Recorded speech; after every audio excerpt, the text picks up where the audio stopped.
Hi, I'm Roy Johnson, and have I got a special guest here today with us. I just happen to have a baseball card right here of our next guest, and some of you are going to be very surprised because my guest happens to be our own Dale Snelling. City Council, Common Council right here in Noblesville. Dale, tell me about the baseball card. This is so cool. Los Angeles Dodgers. Well, I had an opportunity to go to the Dodger camp in Vero Beach last November, and thanks to my daughter, her son, and her husband, and my wife, and as a surprise birthday gift. And I've always been a Dodger fan, and that's part of the fee. They give you 2 uniforms and 50 baseball cards, and I'm sure that'll be worth a lot of money someday.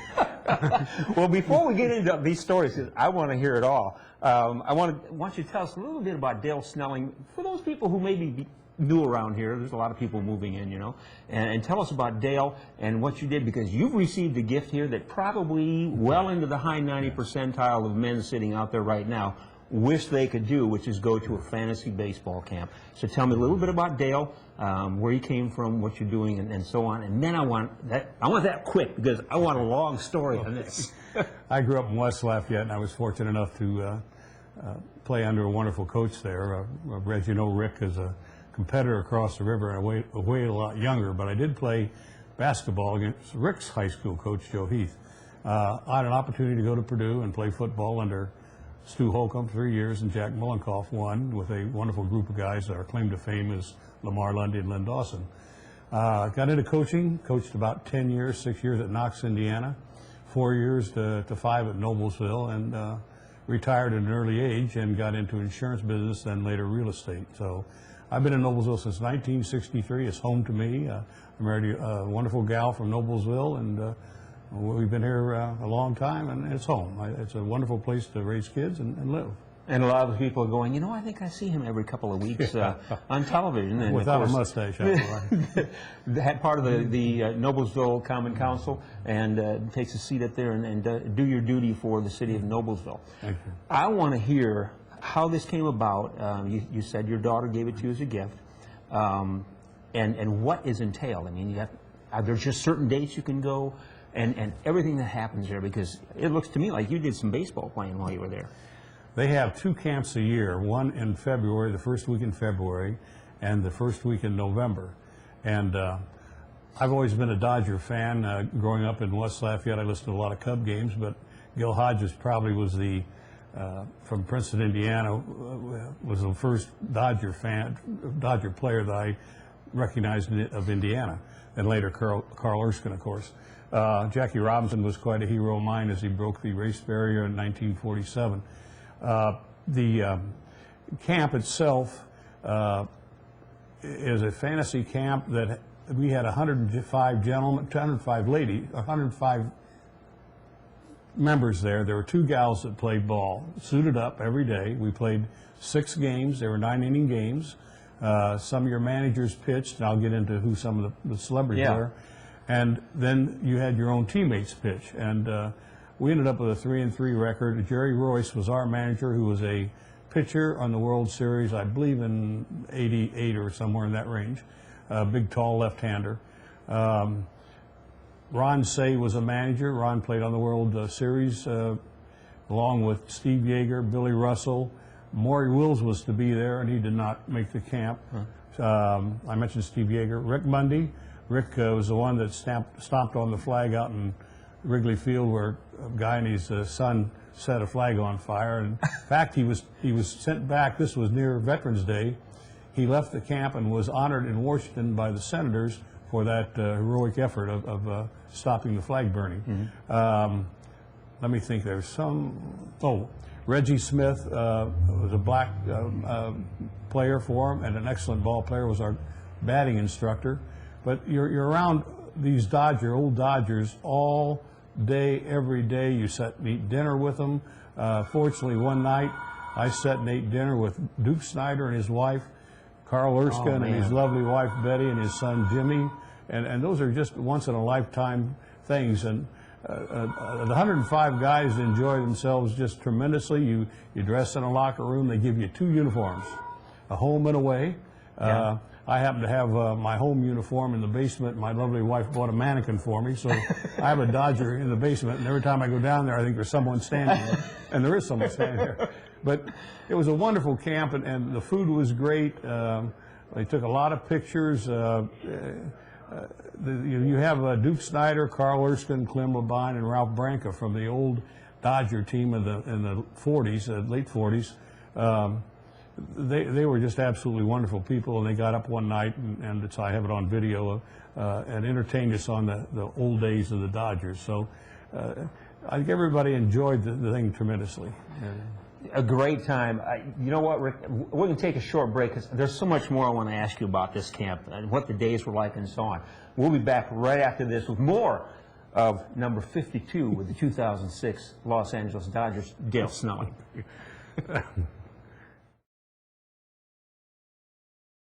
I'm Roy Johnson. We're back with Dale Snelling, and Dale's telling us all about the Dodgers baseball fantasy camp that he attended. What was the birthday that it was given to you as a gift for? When I reached my 70th birthday, my daughter and son-in-law, my son-in-law teaches at South Putnam, had a friend that had been to the Dodger fantasy camp on 2 occasions. And they thought for old Dad it would be a wonderful gift to send him to the Dodger camp, knowing I've been a Dodger fan. So they contacted my wife, Suzanne, and between the 3 of them, they footed the bill, surprised me, and said, "You're going to the Dodger fantasy camp." So oh, man. I had reservations, I will tell you, about going. I want you to tell us a little bit about what a typical day was like and so on. But tell me, first of all, the type of people, because there's guys sitting out there now going, "Oh, man, how do I do this?" Tell me about the type of people that were there, the ages and so on. There were all ages. The majority of them, I would say, the average age was in their 50s somewhere. There were 6 of us that were 70 or older. There was two younger fellows at 30, one 31. But the majority of them were in their 40s and 50s and 60s. The oldest gentleman there was 91 years of age. He has been to 21 Dodger fantasy camps. Oh, wow. And the rule was if you couldn't run, the guy that made the out before him would be the runner, designated runner. And trust me, I ran a few times because I made the outs, and the guy behind me on my team was to have knee surgery, but he couldn't miss the camp, so all he did was bat, and I ran for him. Oh. And I'll get into all the injuries you can get in a hurry as an old man. Yeah. What was a typical day like when you got there? Now, you arrive at the airport, start with, you go there and everything, but what's a typical day once you have been there now and you get up and so on? Well, the first day, actually, I got there a day early, and you could go to an optional workout on Sunday, which I did, and very interesting. I really never played much baseball at all. I did some catching and softball in the college and phys ed classes that I did, but the first day, quite honestly, we had batting practice, and I'd gone out to Sid Davis's batting cage and hit a bunch of balls and thought I was in pretty good shape. And I get there, and you get a couple pitches on the inside where that small the bat is, and next thing you know, you bust your blood vessels here in your hand. I still have a lump there. So that was part of the first day of batting practice. The outfield practice was interesting. They have a machine that shoots the balls, and I got in the middle of the pack. I didn't want to get out there, not being too good at baseball. So I got out there about the middle of the road, and ball comes up, and you don't run, it just shoot it up there. And I put my glove up, and lo and behold, that ball came right down, hit me right here on the wrist, full bore. And I hear the guys go, "Oh," and I just acted like nothing was happening. Now I'm black and blue all up and down the arm for the rest of the camp. But our typical day was get up. We had a buffet breakfast, all you can eat. I'm not a breakfast eater, but when it's there and it's all you can eat, you eat breakfast. You sit around at the tables with your teammates and all the campers, visit. You go get dressed and get in your uniform, whether you're home or away, and then you actually do some stretching, which is minimal. They sent us out a chart to start doing it early, and we didn't do much unless we did it on our own. Then we play actually a 9-inning ball game, and we played 2 double headers on 2 different days. So we played 6 games totally, and had a bye the last day, thank goodness, because I think everybody was sore enough they were ready to go home. But then you have a break after the game, and then you go back to a wonderful meal every night, something different. We had a Western night, which was a wonderful cookout barbecue. it wasn't lack of eating. That was a good, when they had an open bar and that, not an open, you paid for it, and a lot of picture taking. Yeah. But that was a routine basically every day, and that's what we did. And you're in the locker room with all the 103, because the gals weren't in our locker room. So, but you met a lot of wonderful people. This took place at the Dodger spring training camp. Right, Vero Beach. And you brought back a couple of goodies from that trip also, and I want you to grab a couple of those and let's talk about them. This is a baseball that every camper got, that's signed by all of the old Dodger greats that were at the camp. And then on top, I had initially as Duke Snyder, I have Carl Erskine, Clem Labine, Billy Russell, Ron Say, they're all on there. And you could buy extra balls. I did buy an extra ball for my daughter and son-in-law because they were nice enough to send me to the camp. But that's a little treasure. You have autographed baseball. Now, you brought another goodie back, too, and this is actually a prize you won when you were there. Well, so I want you to grab that prize. Tell us, and then tell us about what you had to do to win this thing. Well, every game, the managers pick out someone who's contributed to the victory or the defeat. Makes no difference. And we were 0-3, and we were in our fourth game, and I lucked out, I guess you could say. I hit a ball with 2 men on and 2 out, and we scored 2 runs. We won the game 5-4, and I must have closed my eyes and this time caught a ball in the outfield with 2 men on in the bottom of the ninth to end the game. But I was surprised. Jerry Royce presented me this at the Western dinner as a Potato Head winner. This was an award that was started in 1983 by a trainer giving to the outstanding Dodger in that World Series drive every game that they played well in. And out of 15 guys on my team, only 6 of us got a Potato Head. And it was really a surprise. And I had everybody on my team autograph it, and including my manager and assistant manager. Very neat. So it's a real surprise to win something like that. And Dale Snelling, Mr. Potato Head. Yeah. Yeah. What a great opportunity this was. What else has been going on there that you just, when you get back, taking it all in, realizing what you've just done? It never really sinks in. Again, I had real reservations about going, as anyone would. I'm not sure I could even run. I'd take my dog for a walk and put on my tennis shoes and get on the old Memorial Field, and I'd run for what I thought was the distance between home and first, and not at a very fast pace. But it's strange, you know, if you don't really do much jogging or running, think you can, in your head, you think, can I run? And of course, with that came a hamstring pull and other things. And coming home, I think it was wonderful. I was glad to get home, but between having a calf muscle problem, a hamstring, a left arm that got hurt, I got hit on the last day in a pitch by a young pitcher, and you could see the marks of the laces. Oh my gosh. So there was another bruise. Yeah. We're going to be back with more from Dale Snelling with a local story.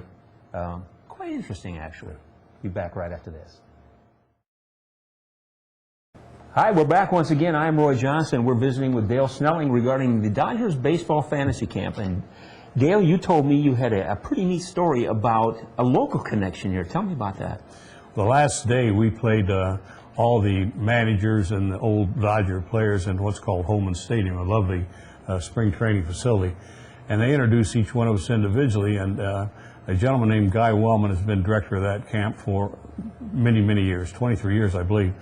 And as I was introduced to Dale Snelling from Noblesville, Indiana, I went by Guy Wellman, and Guy Wellman said, "Do you know Don Dunker from Noblesville?" And I said, "Sure, I know Don Dunker. I taught with him, and a dear friend." So he said, "I want to talk to you afterwards." So I did sit down with Guy Wellman and exchanged stories about Don. He caught Don at IU when Don was pitching there, and Don was the most valuable player in the Big Ten as a pitcher, and later went to work with the Cubs and scouted for many teams. But I thought it was rather ironic. I did take the time to go out and see Don, talk to him about Guy Wellman, and I will go back because I've got a lot of pictures now to show Don that I did not have at that time. That's very neat. Neat connection. Very neat. And of course, as you all know, Noblesville baseball field is Don Dunker Field, right. of course. That's right. Dale, what a great story, and we're going to put up on the screen, if somebody's interested in how to partake of one of these camps, how to go about doing that. Very good. Thanks very much for visiting with us today, and what a Thank great, you. great Thank you. story. I I enjoyed it. love it. You can watch for Dale Snelling on Noblesville Common Council every couple of weeks. Thank you, Roy. Thank you, Roy. Thanks a lot. My pleasure. Thanks very much for watching.